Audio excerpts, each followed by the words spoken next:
Hi, and welcome to the 2020 Economic Recession and Preparation Channel. I'm your host, Tony. Thank you for joining me. Today, I want to talk about the extreme famine and starvation that could be millions of Americans and those outside of America could be facing as a result of the coming food crisis, starvation, and planned intentional destruction of our food supply.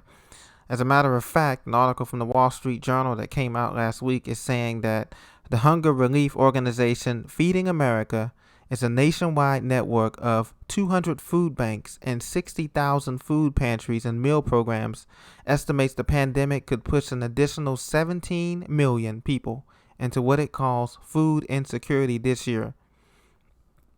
More than 82% of U.S. food banks are serving more people than they were last year, with an average increase of 50%, according to a June survey done by Canva Inc., a New York-based emergency food pantry system. She says the pandemic is putting pressure on a system that was already struggling to make sure all the food we are producing finds its way to people.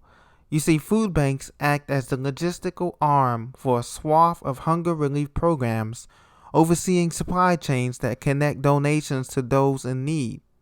They recover surplus food from supermarkets, manufacturers, farmers, and government agencies so that food won't be wasted, and then shipped and stored and distributed that food to smaller agencies such as food pantries, meal programs, and church programs that donate food to the community.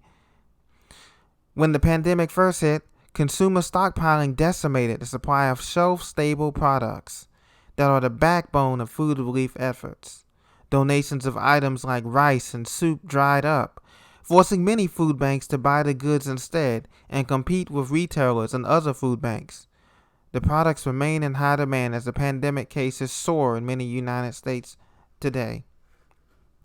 There's almost a bidding war for some of these products, as workers from the Second Harvest Food Bank of Wisconsin testified.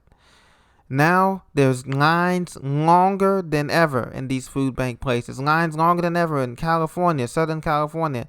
Lines longer than ever in places in the Midwest and other places. As a matter of fact, the Chicago Food Depository was using the United Center as a staging logistics hub. That's a gymnasium that hosts the Chicago Bulls and the Chicago Blackhearts. They sent nearly 920,000 pounds of food to the arena between late March and late May, and they continuing to send food even as we speak today. Just how bad is the food supply going to be affected this year and into next year? Well, the United Nations, the UN, senior officials sound alarm over food insecurity. They warn of potentially biblical famine that is going on. Speaking of biblical famines, did you know that in East Africa, in Kenya and Tanzania and everywhere else, they had a swarm of locusts come and eat most of their crops, of coffee crops and different crops that they have grown that they ship all over the world. A biblical swarm of locusts. Well, the United Nations said that almost 60% of those people are going to face levels of food insecurity not seen before since the beginning of time. So that means 17 million people are going to be expected. Globally, 821 million people go to bed hungry every night, he said, noting that another 135 million people face crisis levels of hunger. With the onset of the pandemic, an additional 130 million could be pushed into starvation by the end of 2020, bringing the total to 265 million people. He also said that the World Food Program, or the WFP, is offering a lifeline to 100 million people. And they're saying that they can reach up to 80 million people that depend on the agency to save lives from starvation. So they have pledged to help the most vulnerable through this hunger pandemic, but they cannot guarantee a complete success for those countries that are going to be relying completely on them. World Food Program is their proposition 3 months worth of food in cash to serve country operations identified as priorities. It's asking donors to accelerate the $1.9 billion in pledged funding to build stockpiles and to create buffers to protect the most vulnerable against such supply shock chains and supply chain disruptions. But will it be enough? Will it be enough to save us from what's coming? I don't think so. We go into these supermarkets, so we have to wear mandatory mask and all of these things.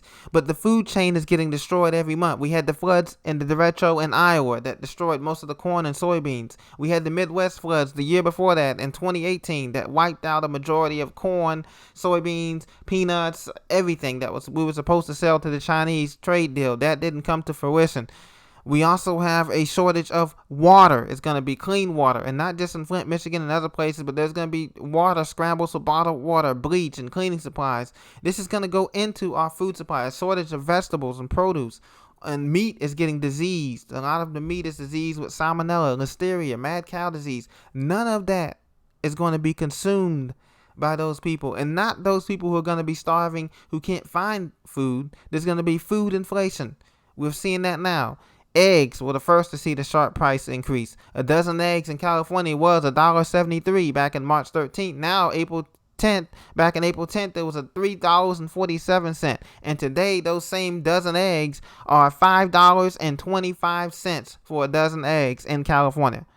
Overall, consumers have been paying more than 3% more for groceries since the pandemic began. And it's only looking to increase. And some people have been price gouging, hoarding, and stockpiling that don't need these resources from people who do need the food resources. And so that has been hurting also the production and the manufacturing of this food crisis. So it is a planned starvation by the upper class, the elite, the top 1%, to siphon the resources, to steal away the resources of the good food and everything into their underground bunkers, which they have in New Zealand and all these other private islands, into their coffers, while we, the 99%, suffer here with what's left. That is their plan, and they're using it under the cover of this pandemic. But the food shortages are here to stay for the next 3 years, people. We're talking till 2023. There will be food shortages and or food inflation on things like bananas, lettuce, carrots, tomatoes, meats, breads, eggs, dairy, everything you can think of. Either they're not going to have it at these grocery stores or wholesale stores like Sam's and Costco, BJ's, or they're going to be price inflated, price gouging, that you cannot get access to it because it's going to cost so much to have, or they're going to limit you to only one per family, and that's not going to be enough to take care of you during this time. So get prepared.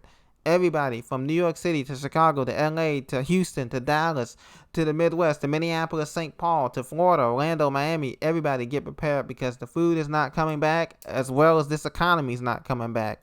And so store as much as you can at your friend's house, your neighbor's house, your basement. Store it. Keep it for long-term storage. There's plenty of videos on other prepper channels that teach you how to can food, how to store food for a longer time, how to store rice in Mylar bags and such and 10-gallon buckets and all of that. Potatoes, foods that are going to sustain you through this crisis. Be blessed and have a great day. I'll talk to you very soon.